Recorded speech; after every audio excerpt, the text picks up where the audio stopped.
Dun-dun-dun-dun-dun-dun. Tequila. All right. Um, we're back. I know it's been a while. Everything's different. And my phone is still on. My bad. Turn that to do not disturb. Hello. It's been a little bit, hasn't it? The last time I recorded was with Blake a little while ago. And if you can't read the shirt, it says I want to get drunk with Garrett Stubbs now that he's back on the team. But yeah, a lot to talk about. Where have I been? So a lot to get to. I first off want to apologize for the hiatus. A lot's been going on in my life, stuff that I won't exactly go into that have been preventing me from recording this and getting the usual stuff out. No, it was not because I was salty that the Phillies lost. It's not because of that. It was just life has been crazy. Thus why the setup is a lot different from the previous episode. So in today's episode, we're just gonna talk about where the hell I've been. We have a new setup and everything like that. We have some news to talk about that just came out, which is warranting me to bring this episode to you guys. And on, I have player grades for each player who have played throughout the season, and then we're gonna wrap everything up talking about some other fun stuff. But let's get to the past month. So obviously, the Rangers won the World Series. The Diamondbacks beat the Phillies. The Phillies offense was non-existent for the last two games. So here's a story. I was at work. The Phillies lose game 6. I was at work. And I was, all in my Phillies gear, getting ready. And my buddy calls me, and I don't answer because obviously I'm at work. I'm a professional, for God's sakes. And he texts me. He's like, dude, I have the exact text message here. Hold on. Because I should have had this up by now, but whatever. It was. Dun, dun, dun. How's everybody been? We're doing great. Ba, ba, ba, ba, ba, ba, ba, ba, ba. Here we go. Here we go. He says, so this is at 12:26, the day of game 7. He goes, I'm gonna need you to give me a call back ASAP. And then he goes, Jared, Jared, Jared. And then I'm like, okay, like, is there like something wrong? Is somebody hurt? Like, my immediate thought is like, what's going on? Like, is everybody okay? He's like, I have an extra ticket to game 7. Are you in? And I'm like, at first, I'm like, it's a lot of money. But then I'm like, dude, you have the chance to go to the pennant clinching game for the Phillies, your favorite team in the freaking world. What the hell are you doing second guessing that? So I said, hell yeah, I'm in. Pay for the ticket, go down to Philly. Had a great time despite the loss. Like, the loss sucked. It did, and everybody in Philly, felt that. They choked it. Like, let's call a spade here. They choked game 6 and 7. You go back home and you just blow it, and it sucked. And yes, it was brutal to watch as a fan and everything like that. It was brutal, brutal, brutal to watch. But that was then. It was a great time. I had a lot of fun. I had a lot of drinks in me. But it was a blast. I wouldn't change that experience for the world. It just sucks that, and I had work at 8 a.m. the next morning. So I was willing to just go a whole 24 hours and just go. But it sucked. But what are you going to do? You know, and then since then, my life has been insanity. A lot, again, like I said, a lot of personal stuff. Everybody's okay in my family. In case you thinking about that, everybody's okay. Thank God. It's just a lot of personal stuff that's going on. I'm still in a happy relationship. Nothing's changed there. I won't delve into it, but there's been a lot going on behind the scenes in my life that has just prevented me from getting out here. So, and I do apologize and thank you everybody for the kind messages and wondering where I am and everything like that. Like, I'm here, I'm back.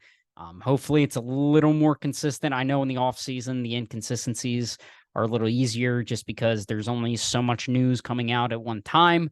And obviously, big news today, and we'll get to that in a second. But yeah, I just again thank you guys for your support and sticking with me and being so loving and kind and awesome. I really appreciate it. But now we have a new setup. As you can see, it's a little more in. I'm still tweaking a couple things. It's a little more in. I had to shift in my basement because I now live in my basement. That's not here nor there. I had to shift it down. Like it's over there was where I recorded. Like I'm against this whole wall, and over there is where I recorded. I've now shifted it over to this corner, and I still have, the table set up and everything like that. So I'm still tweaking it. This was just kind of my first instinct when I was setting everything up. So we have that going for us. I also have a new PC. My brother is works in HVAC, and his boss had a PC lying around. And he's like, "Do you want it?" To my brother, and he's like, "No," but he's like, "No, but Jared, do you want it?" He called me and he's like, "Do you want this?" And I'm like, "You kidding me? Of course I do." So now I have like a wireless keyboard and I got a mouse over here, so I can kind of like have and here's a little throwback. My camera is now mounted on the monitor itself. There's a throwback for you when I first started doing this. But now I can kind of like sit back a little bit, relax, kind of type some stuff in, be a little how you doing. So that's pretty neat, right? All right. So that's the new setup. That's where I've been. So Jared, why are we meeting today? What possibly could have happened for this to happen? And I'll tell you what happened. I'll tell you what happened. Um, Phillies just went out. Dave Dombrowski, Sam Fole, the whole front office, and said, "Look, Aaron, we want you. We need you." And what did they do? They got him. Aaron Nola back with the Phillies, 7 years, $170 million contract, no opt outs. He will be a Philly for seemingly the rest of his career. At the end of it all, he will be one of the longest tenured Phillies of all time. He's going to break all the pitching records. He's going to go down as one of the best Phillies of all time. And I couldn't be happier about it. I'm just so and the deal is so good. Like I saw rumors that Jeff Passan tweeted that the Atlanta Braves poaching Nola was a possibility, but he's like, "No, I want to stay in Philly." He took less money to come here. A lot of players do that. Cliff Lee, Zach Wheeler, Trey Turner, now Aaron Nola, add him to the list. Like players want to come here. They love the culture of the Phillies. They love the fans. They love everything about this place. And it's so awesome to have Aaron Nola, who's one of our guys. He's a homegrown guy. He's been through all the bad seasons, been in the postseason, the World Series, had a great postseason. And he's a guy that is now going to, we might retire 27. Like 27 might not be worn by another Philly ever again, depending on, the trajectory of his career. But how can't you love this contract? I mean, you're getting him at an extremely great rate. I believe the AAV comes around to like 27 million a year, which is a steal for a guy in Aaron Nola, who the past 3 seasons has given you 32 starts a year. And yes, I'm going to address the elephant in the room and his inconsistencies. Aaron Nola is a guy who is going to give you 180 plus innings a season. He is a guy that every time he goes out there, he's going to be a dog. He's going to go out there. He's going to throw 5, 6, 7 innings every single night. And, I'm kind of glad that they decided to stick with Nola because the whole rumor the entire offseason is the Phillies and Blake Snell have been connected. The Phillies and Sonny Gray have been connected. Not to discount those guys. Obviously, Blake Snell is coming off a Cy Young. I believe Sonny Gray finished top 5 in the AL Cy Young for the Twins this past season. So not to discredit those guys, but those guys are not giving you the workhorse that Aaron Nola is. And we know that Aaron Nola is. he's just been such a stud. And I know I've said 1,000 times Aaron Nola pisses me off, and he does. He pisses every Philly fan off. But I'm telling you, this contract is going to be worth it at the end when it's all said and done. Excuse me.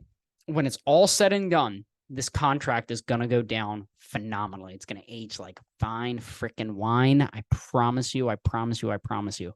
And now now that we have Nola back, and the fact that it was done before the winter meetings, before anything, like this was the first domino to fall in free agency, major free agency. This was the first domino to fall, was the Phillies re-signing Aaron Nola, and they did that. They went out, they did that. They were the smart team in setting the market for these players, because if Aaron Nola just got $170 million, Blake Snell is probably going to get 200 plus, because obviously two-time Cy Young Award winner, he's coming off a Cy Young. So his value was way up here, and the Phillies set the bar with 7 years, 170 for Aaron Nola, who is coming off, I think, like a 4.5 ERA, but he's a workhorse. We all know who Aaron Nola is. So the fact that the Phillies were able to get this done and set the market for all these teams is incredible. So bravo to you, Dave Dombrowski. Bravo to Sam Fold and the whole front office. Congratulations to Aaron, his wife. I believe they're expecting a kid. I'm like 99% sure that Aaron Nola is gonna have a kid. Just give me a minute here. Hold on. Aaron Nola. Let me go. Let me hit the gram. I'm like pretty sure he's out. Or I just look like stupid. Aaron Nola. Yeah, he is. All right. Yeah, he's gonna be a dad. Okay, that would have been embarrassing. Yes, Aaron Nola is gonna be a dad. Dad strength season coming up. But they set the standard, and now you have your rotation of Wheeler, Nola, Walker, Suarez, Sanchez opening day. Obviously, they can sign a guy, which brings me to my next point in Yamamoto, the Japanese player. His 45-day signing window opens Monday. So by, what was it, January? I don't know. I'm bad at math. Regardless, I think it's January 4th. He will be signed with the team, and the Phillies still could do it. Can you imagine how filthy that rotation of Wheeler, Nola, Suarez, Yamamoto, and Sanchez will be? At this point, I'm trying to get off of the Taijuan Walker contract. He's just not very good, and we'll get into that when I talk about the player grades. But where do you transition now? Obviously Reese is out. We had the news that Bryce Harper is committing the first base, thus moving on from Rhys Hoskins. So that's gonna hurt. But Rhys Hoskins is a Milwaukee Brewer, and I've been saying it all year. Like, Rhys Hoskins is literally the perfect Milwaukee Brewer. And it just is so boring. I know, like, get him on an exciting team, like a fun team, not the freaking Brewers, but they're so going to sign him. It just makes so much sense. But who do you pivot towards now? The offense, from an offensive standpoint, you're pretty much set. But there's a certain guy on the Angels that has been rumored to want out, and the Phillies might be in. And of course, I'm talking about the second best player in baseball, and that is Mike Trout. There's been rumors that Mike Trout wants out of Anaheim, which, why the hell would you want to stay there, especially with Shohei leaving in free agency? So I'm very curious to see what a Mike Trout package would look like. I'm so sorry. I'm very curious to see what a Mike Trout package is going to look like, because, obviously Abel's going to be in it. Would you do like maybe Rojas, Abel plus? That's kind of your starting base, is Rojas, Abel plus whatever, because I'm sure you can probably get them this is probably the cheapest you're going to be able to get a guy like Mike Trout because he hasn't been able to stay healthy. He has a fat contract. So if the Phillies are willing to take on a majority of that contract, the prospect haul for the Angels is going to be a lot lower. So I'm very curious to see if that's something they'd be willing to do. But, we'll have to wait and see. Obviously they need to upgrade in the bullpen. A guy like Josh Hader comes out, a guy that you can just hand the ball to and be like, we don't have to worry about the ninth inning. What about Alvarado? Alvarado's a fireman. I think Alvarado and Hoffman should be your left, right firemen where whatever situation you put them in, they're going to get out of it. They're going to be fine. They just stop any rallies that are happening. I don't think putting them in a set role. I mean, we saw it with Kimbrel. Dear God, not having them in a set role actually benefited them because they were able to use them mix and match. However, and that's kind of how the Phillies have been the past two postseasons, which is a sentence I never thought I'd say the past two postseasons with this Phillies team, but here we are. The past two postseasons, we've seen matchups rather than this guy's my eighth inning, this guy's my ninth inning, no matter what the situation is. So having a guy like Hader in the ninth, who is one of, if not the best reliever in baseball the past couple, like did he have a sub one or a 1 ERA this year? Let me see. He either had a sub one or a one. Like he had a stupidly good year that I don't think anybody really talked about. He had a 1.28 ERA this year, which is just stupid. And I don't think anybody really talked about it. But having Hader in the ninth would be huge. That bullpen would be disgusting. You would have Hader, Alvarado, Dominguez can't be worse. Hoffman, Soto figured out.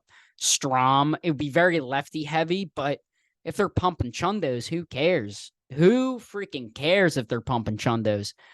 So that's a guy that I would look towards from the starting pitching point. I kind of talked about Yamamoto, maybe see what you can get. If you could trade potentially Taijuan Walker to get off of that contract, maybe sign a Sonny Gray or look to trade for a guy, with Dylan Cease or what's another name? Oh God, there was another name, but I forget. I forget who the other guy is. Regardless, yeah, that should be what the Phillies plan is in free agency. And I'm not going to do my perfect off season because my perfect off season kind of is halfway over because Aaron Nola came back and there's only so much this team can do because of the roster construction. So we will see. We will see what goes on. So from here on out, I think the episodes are going to come kind of when news breaks. Whether it's, them signing trading for a Mike Trout or signing a Sonny Gray or trading whomever. If there is major news, then I'm going to do an episode. Other than that, I could do kind of like trivia stuff, game stuff, maybe bring Ashlyn on for an episode. I think that might be fun to do some baseball stuff with her. And I'll talk to some of the guys, see if I can get Will or Anthony or I know Blake is always down for an episode or Hartman or whomever, to do a guest episode. So that's kind of the plan for this off season is, talk about stuff when it happens, do fun stuff if it fits. So that's what's that's going to be the game plan from here on out. Now I'm going to get to my player grades for the season. I did this a while ago. I actually have to text Ashlyn because she just tried to call me. Sorry.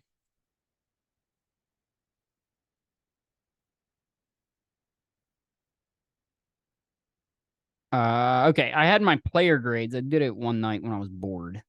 And it's literally if they played an inning, they're on this list. I have a lot of names. So we'll get infielders, outfielders, starters, and relievers. So let's get to it. Bryce Harper, A. I don't need to explain that one. Bryson Stott, A. Bryson Stott was robbed of a gold glove. Just to put that out there into the stratosphere. Bryson Stott absolutely should have won the Gold Glove, and it was criminal that he didn't because he was fantastic out there in second base. He always looked like more of a second baseman than a shortstop because we saw a little bit in the 2022 season when he was playing second base when Gene was hurt because he still had Didi on the team at the time. But from an offensive standpoint, he took a massive step forward. And he's just a guy that he's just a ball player. I know it's so cliche and stupid and all that, but Bryson Stott is just a ball player. He's a great baseball player.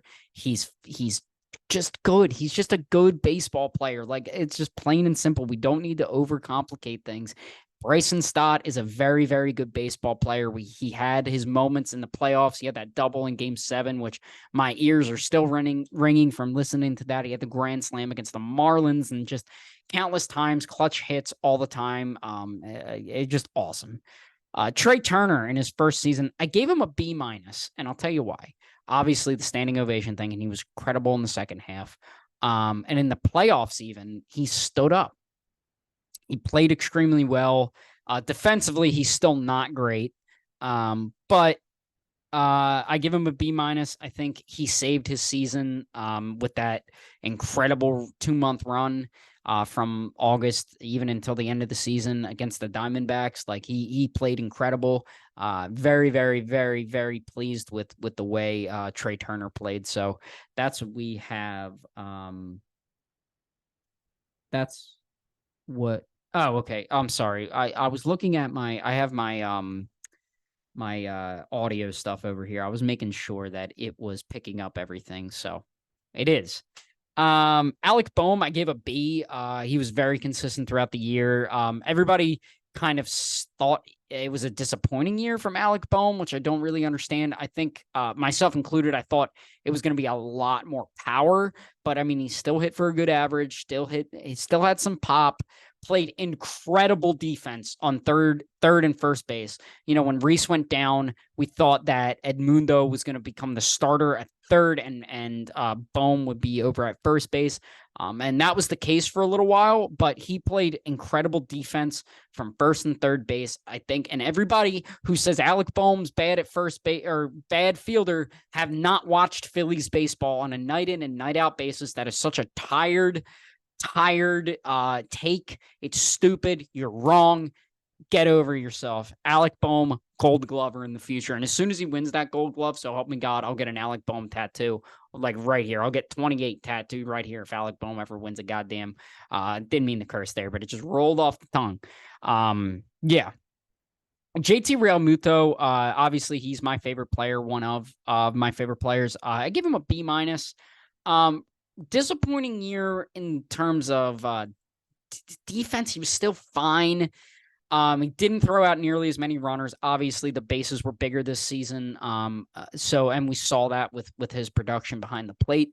But one thing I did, everybody didn't really talk about is kind of his heroics at during the playoffs. God, everybody's calling me. Like, I don't get a call all freaking day. And the second I sit down to do this, everybody's calling me. He played extremely well, like the last month plus of the season.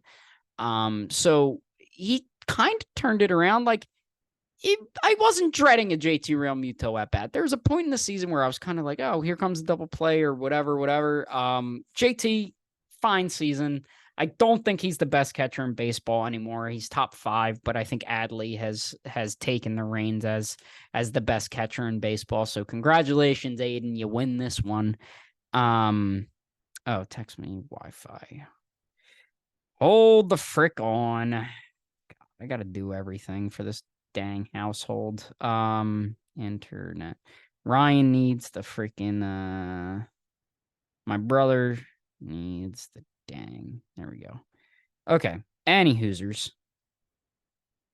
Player grades. Back to it. Rodolfo Castro, F. He didn't do anything. Played poorly in the time he did. We traded Bailey Falter for him. Bad. Just a bad trade. Just a bad trade right now as I'm talking on November 19th. Just a bad trade. right now. So yeah, Derek Hall, F. He was handed the keys of the kingdom. The Phillies said after Rhys Hoskins tore his ACL, the Phillies said, this is your job. Now take it. And he did not take it. He played extremely poorly, then got injured very early on in the season. And we saw him briefly for a little bit in the majors, very off and on. So fine. He was fine. Like, no, he wasn't even fine. Like he was like, this is your job, run with it. Bohm's gonna play third, and he was just bad. Now I'm gonna clump these two guys together because they kind of had similar impact. That's Cody Clemens and Drew Ellis. They both were kind of firemen in the sense of they had to come up and fill a spot, and they both were fine in the roles they were given. I gave them both a C. They were fine in the roles they had. Like, I'm not gonna say they were bad or good. Like, they were just fine. You know, they were great for the role that the Phillies needed them to play. Um, and yeah, I mean that's it. So then we get to Josh Harrison. World Series champion Josh Harrison, F, bad, just bad. We all know my rant about Josh Harrison on TikTok, and that's just the end of that. Edmundo, C, he was fine when you needed him. I was a little disappointment. Can't talk. I was a little disappointed. I was a little disappointed in Edmundo. I thought he was going to have a better season, especially with the injury to Rhys Hoskins. I thought he'd be playing a little bit more, play a little bit better, but he was just fine. Garrett Stubbs, my favorite player. I want to get drunk with Garrett Stubbs. I give him a D. You know, he was fine. He just didn't play too much, and that's because when you're backing up JT Realmuto, you're barely going to get playing. But I think it's very funny that he got his first and only home run when in the hangover game after they clinched. I think that is hilarious.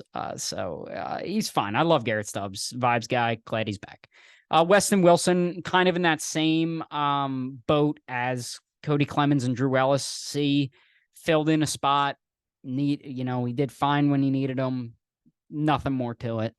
Outfielders. Moving on to outfielders, we have Nick Castellanos. I have a B+ for Nick. What a turnaround season for him. He was great. He was incredible. In the first half, hit well over 300 All-Star. Second half kind of teetered off a little bit, but then in the playoffs against the Braves was fantastic, and halfway through that Diamondback series was fantastic. And then obviously he fell off the face of the earth as well with the other Phillies offensive pieces. But Nick Castellanos, what an incredible turnaround defensively. Didn't make an error this season. Was pretty solid out there. And obviously we have Liam Castellanos, our sweet prince. So Nick Castellanos, B+, pretty solid. Now we get to the other outfielder / more DH now, which is Kyle Schwarber. B, hit under 200, but hit 40 swamp donkeys, had an 800 OPS. You know what you're getting with Kyle Schwarber. I love him. He is our sweet king. Johan Rojas, I gave him an A.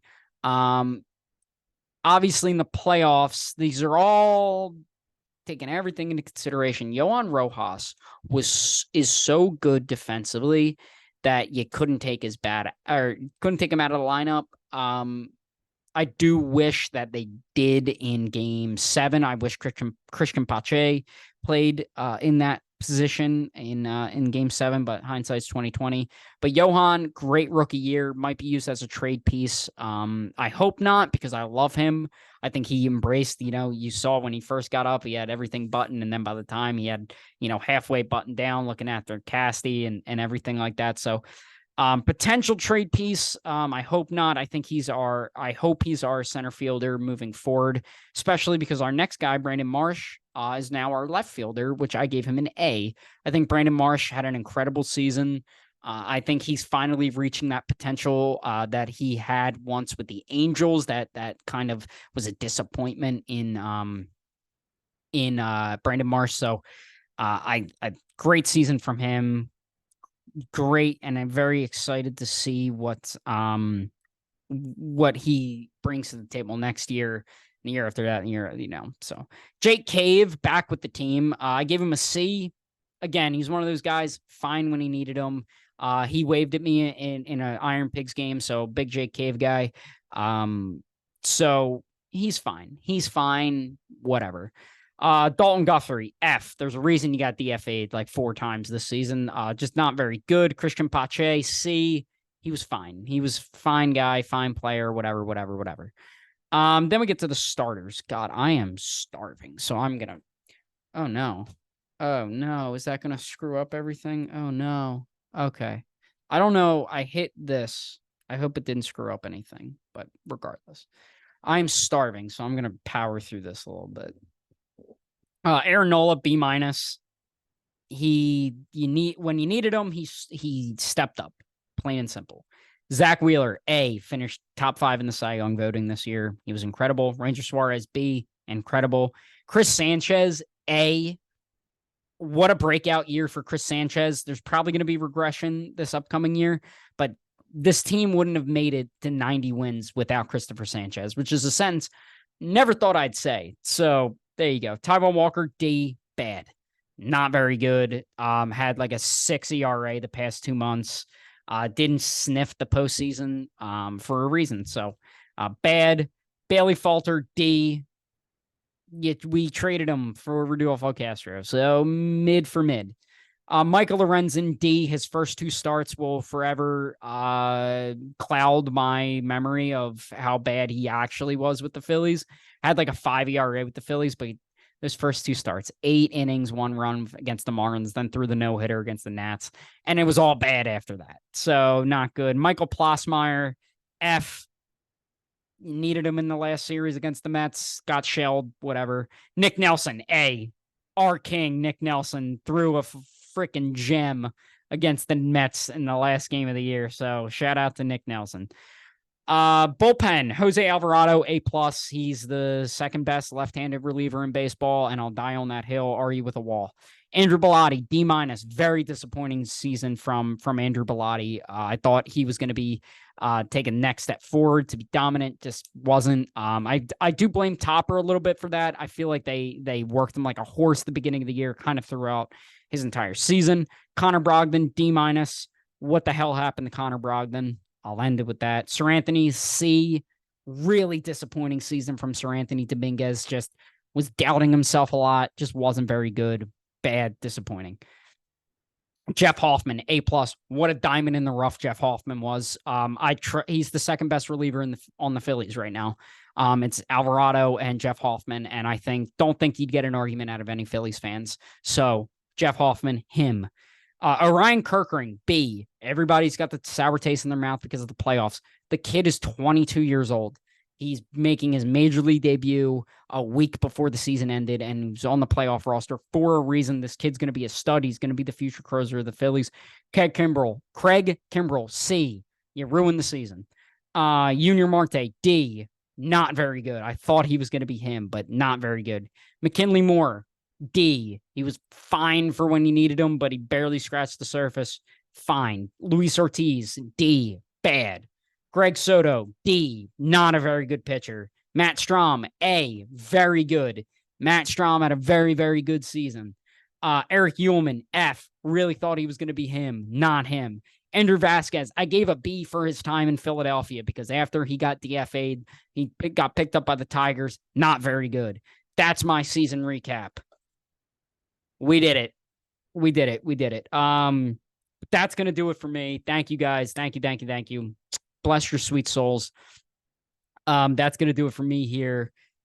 Again, thank you guys for everything. I really appreciate all the time and thoughts and everything during my hiatus, but I'm back now. So hopefully we'll be seeing each other a little more consistently. If you like what you watched, please subscribe down, follow on all socials and everything like that. And I will see you guys in the next one.